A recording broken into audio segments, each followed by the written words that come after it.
রক্তের দাম। বিয়ের 17 বছর পর ঝগড়াতেই দিন কাবার। বিরক্ত লাগছিল সংসার আমার, কিন্তু অসুস্থ হবার পর বুঝলাম তাকে কত দরকার।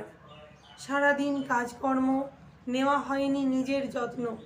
হিমোগ্লোবিন হয়েছে 5, খালি ঘুম পায়, করতে পারিনি আজ। এই দেখে কর্তার ঘুম উড়ে গেল, তাড়াতাড়ি আমাকে হসপিটালে নিয়ে গেল। বি নেগেটিভ, এ যে বিরল রক্ত, খুঁজে খুঁজে হয়রান, পাওয়া হলো শক্ত। ঠাকুরের দয়ায় শেষে রক্ত পাওয়া গেল, রক্ত আনতে সে কাটোয়া গেল। সারাদিন খাওয়া নেই দাওয়া নেই, লজ্জায় আমি মরি। কি বিপদে ফেললাম একে, এবার কি করি। সারাদিন বেডে শুয়ে অসুস্থদের দেখলাম, ডাক্তারবাবু আর নার্সদের কুর্নিশ জানালাম।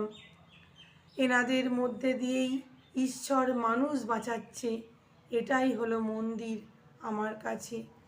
সারাদিন পরিবার বন্ধু বান্ধব চিন্তায় অস্থির, দেখতে আসে সব। তারপর এলো রক্ত বরফ চাপা দিয়ে, করলো রক্ত গরম সে পেটের মধ্যে নিয়ে।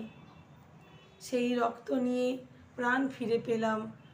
যে রক্ত দিল আমায় তাকে প্রণাম জানালাম। ঝগড়াঝাটি যাই হোক, সংসার এমনই, বিপদে আপদে এরা পাশে একে অপরের পাশে থাকবেই। সেই থেকে সহ্য আর ধৈর্য ক্ষমতা বাড়ালাম। আরও 17 বছর সংসার করার ধৈর্য পেলাম।